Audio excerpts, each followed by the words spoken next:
All right, geometry guys, this is 3.6, talking about the triangle inequality theorem. We spent all this time talking about how to prove triangles congruent to each other and how to show that different parts are congruent to each other. There's a couple other things that we need to talk about when it comes to triangles. So what you need to be able to do is recognize and apply properties of inequalities to the relationships between the angles and sides of a triangle, and identify possible triangles given side lengths. So here's kind of the big picture. The sum of the lengths of any two sides of a triangle must be greater than the third side. So the way I think about it is this. If any two is bigger than the third, any two is bigger than the third. And on some level, I'm kind of really hoping that makes sense. So think about if I was trying to build a triangle from 3 pieces of wood.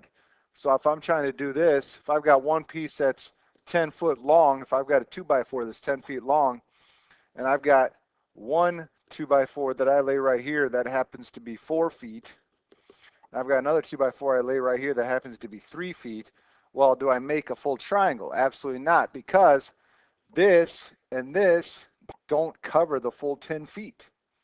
So that's kind of the concept behind this, is because you can't actually build a triangle with anything less than that. I mean, even if I had, we'll go back to my 10 foot 2x4, even if I had two 5-foot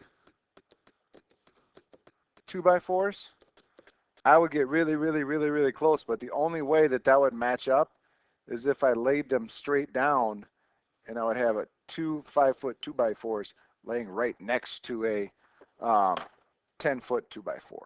So even then, it can't even add up to. It's got to be bigger than the third side. So kind of going back to this, if I've got a 10-foot 2x4, if I've got one that's 6 foot long, and I've got another one that's 5 foot long, I can actually make a triangle. It's going to be a very flat, very skinny triangle, but it's still going to be a triangle.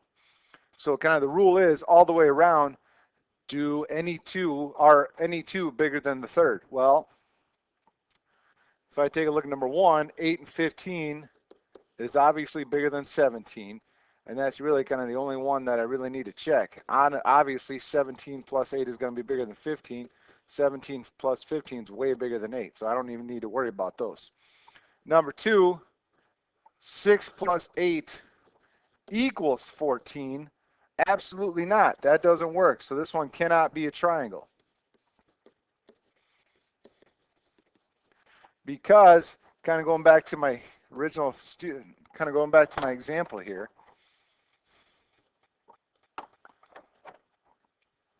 you know, if I've got a 14-meter piece of wood, 2x4, 4x4, whatever, and I'm trying to build a triangle from that, maybe I'm trying to build part of a treehouse or something.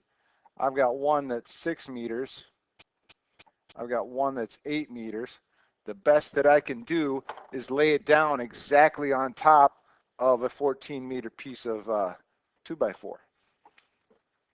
So no, that one cannot be a triangle. The most it can be is like two pieces of wood sitting on top of each other. So 5.1 is 6.8, 7.2. Absolutely. 5.1 plus 6.8 is way bigger than 7.2. Any of the other combinations work. So yeah, that's got to be bigger. So find the range of the measures for the third side of the angle given the measures of the other two sides. So I've got 5 meters and 11 meters and x. So here's kind of the way I think about this. All right, 5 plus x has got to be, well, there's kind of 3 things I really need to think about. First is 5 meters plus 11 meters has got to be bigger than x. So 16 is bigger than x, so x has got to be less than 16. Kind of the other range of that is this. 5 plus x has got to be bigger than 11. So x has got to be bigger than 6. All right, so if I add these two, it's got to be bigger than that. If I add these two, it's got to be bigger than 11. And if I look at the last one, I don't really need to. X plus 11 is bigger than 5. So x has got to be bigger than -6. That's impossible. So there's my range. So you take the two numbers they give you. Those two got to be bigger than x. That gives you your higher limit. Take the smaller number, add x. It's got to be bigger than the bigger number. That gives me my lower value. So if I take a look at this one, 3.8, 9.2x. The two numbers they give me, 3.8 plus 9.2, has got to be bigger than x.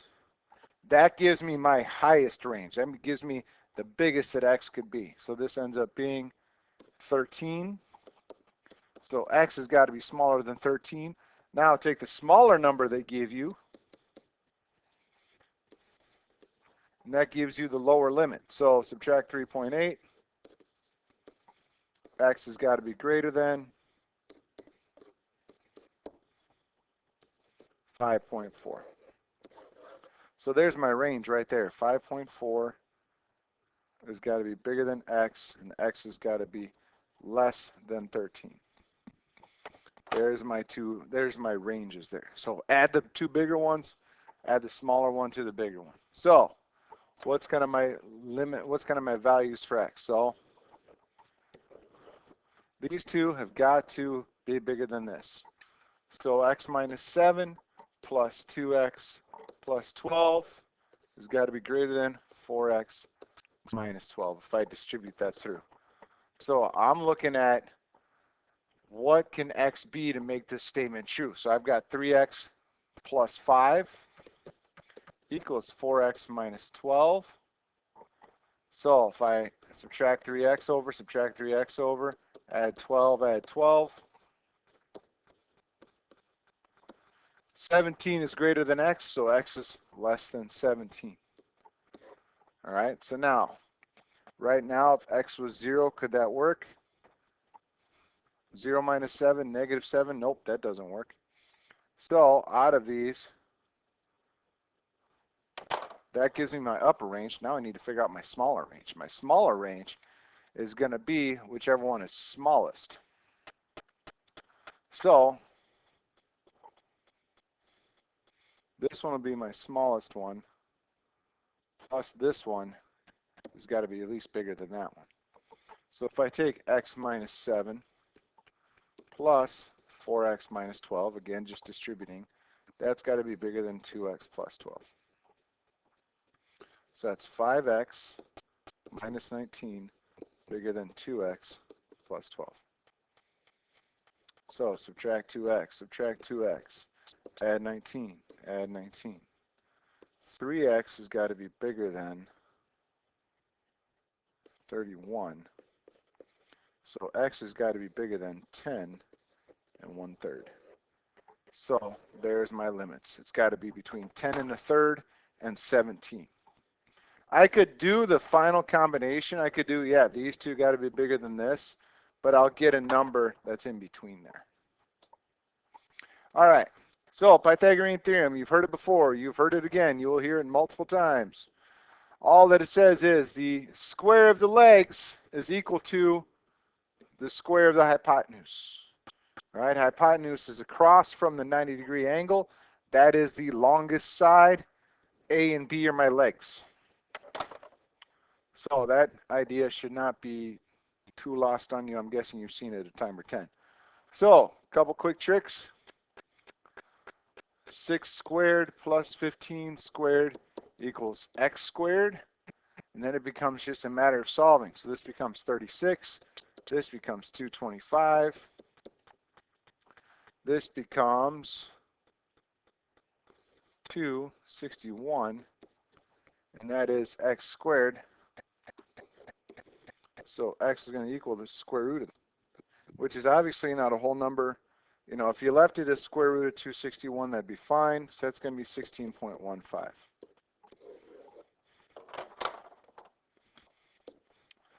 Number 8 over here, once again, 7 squared plus 17 squared equals x squared. So that's going to be 49 plus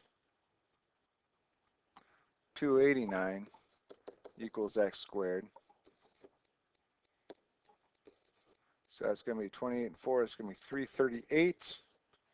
Again, square root that. It's not going to be a nice, easy number. It's going to be a decimal.